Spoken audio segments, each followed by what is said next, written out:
Good afternoon, gentlemen. How's it going? Your favorite commissioner coming at you pre-recorded once again for a recap of the league.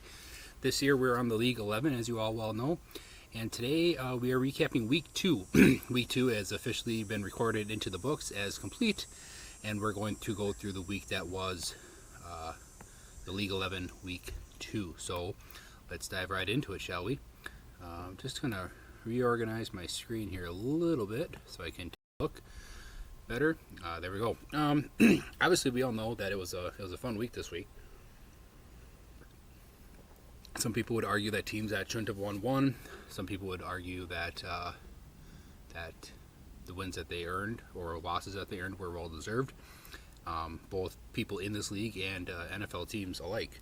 There was some fun, interesting games this week. So let's hope this keeps up to keep this a little more interesting.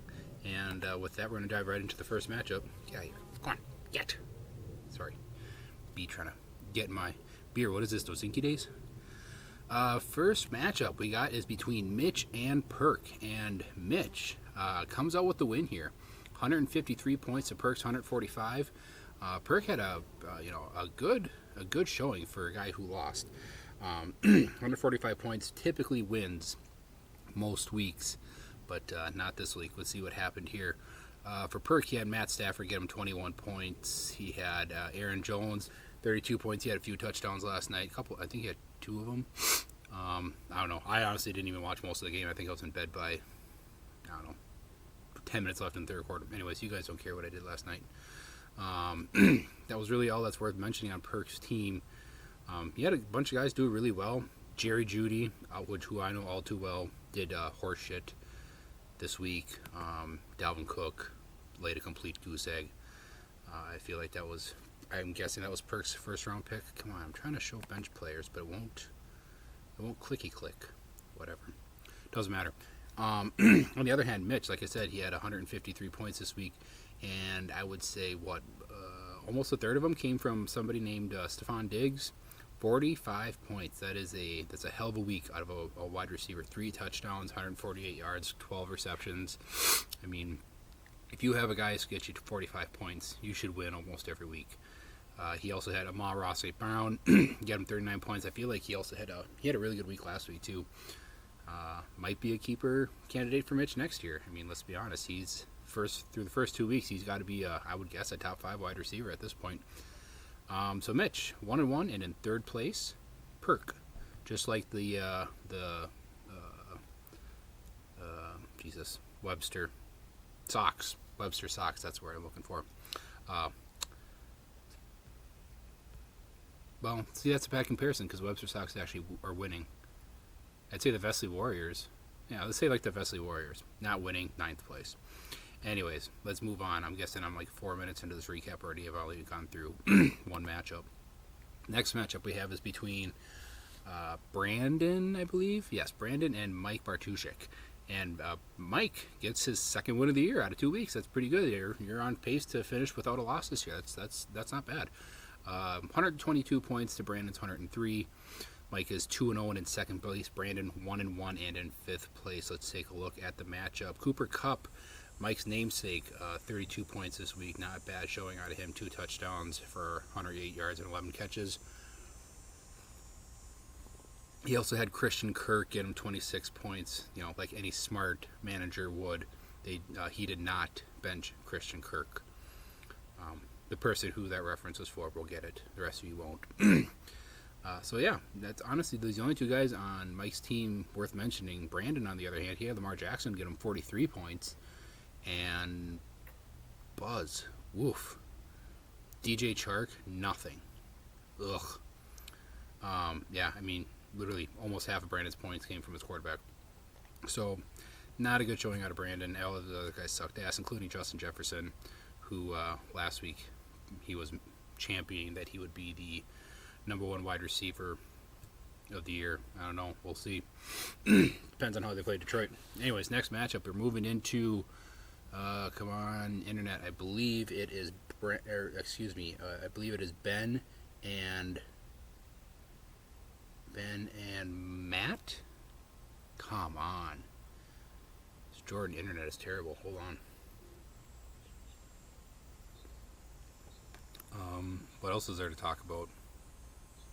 Doziki was this weekend. I was there for like 3 hours. Okay, matchup. Sorry. I'm not really good at stalling. Matt wins 152 points to Ben's 130. Matt 2-0 and in first place against Ben. Matchup from the championship of last year, if I'm not mistaken. Ben is 1-1 and in sixth place. Let's take a look at the matchup. Ben had Tom Brady going. Oh, wait a minute. Oh, okay. I did not know that. Ben has Trey Lance. Did not start Trey Lance. Good on you, Ben. Still lost. Ben had Nick Chubb get him 32 points. Finally showed up after last week. Tampa Bay's defense got him 29 points. Hell of a defensive performance there, if you ask me. He had nothing on his bench worth mentioning. Matt, on the other hand, had Justin Herbert doing his thing, 24 points. Tyreek Hill. Tyreek was part of that crazy, was it the fourth quarter? It's for sure second half, but I believe it was the fourth quarter comeback by Miami last week. 42 points out of him. He also had Mike Williams on the Chargers. Him and Herbert were clicking pretty good. Mike Williams had 25 points. He also had 23 points out of Buffalo's defense last night against Tennessee. Had a fair amount of points on his bench, but I mean, from the looks, I mean, he could have started. I mean, obviously he should have known Jonathan Taylor wasn't going to show up. He should have known Jamal Williams wasn't going to show up. Obviously should have started Damian Harris, but you know, that's what separates a good manager from a great manager. But hey, who am I to say anything? He's in first place. He's beating all of us. So Matt, good on you for starting guys that win you the weeks. And Ben, we'll see what you do this week. Whoever you're playing. Nick is playing Corey this week. And as you're probably catching on, there's 6 of us that are 1-1. So Nick is one of the 6 teams that's 1-1. He's in 4th place. And apparently Corey still thinks this league is gay. He is in 10th place, 0-2, and also locked up the weekly low score. He is the only team in the league this week to not break 100. Sounds like me when I go bowling on Monday nights. Come on, what is going on with this damn internet?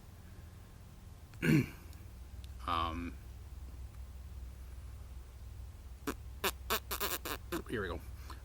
Nick, 135 points to, like I said, Corey's 98 points. Take a look at the matchup super quick. Nick had Mark Andrews, 26 points last week, not bad. Had all but 2 of his players score double-digit points, so not a bad showing. 135 points, that's always respectable. I would say that's slightly above average for what our teams do in this league. I'd say that 125-ish range is pretty much average. Corey, on the other hand, let's see who he had on his team worth mentioning. So like I said, Corey 0-2 and in 10th place, Nick 1-1 and in 4th place. And as you all are probably aware, that leaves us with the matchup of the week. And the matchup of the week is between myself and Tim. Now, Tim, you did good for your first week in the league.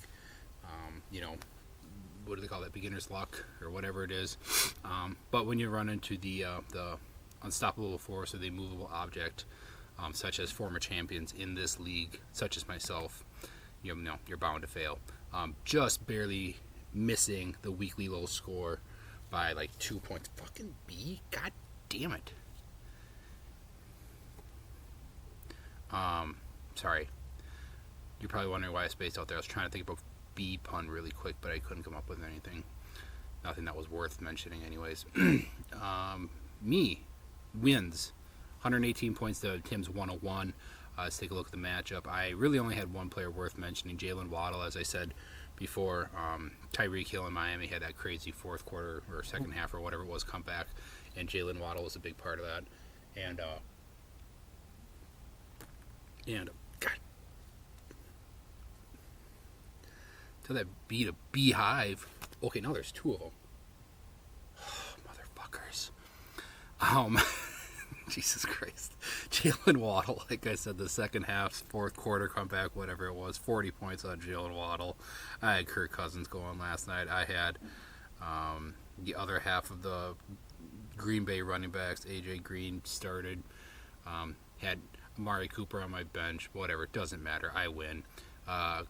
Tim, on the other hand, had Josh Allen go crazy last night for 30 points, but too little, too late for Tim.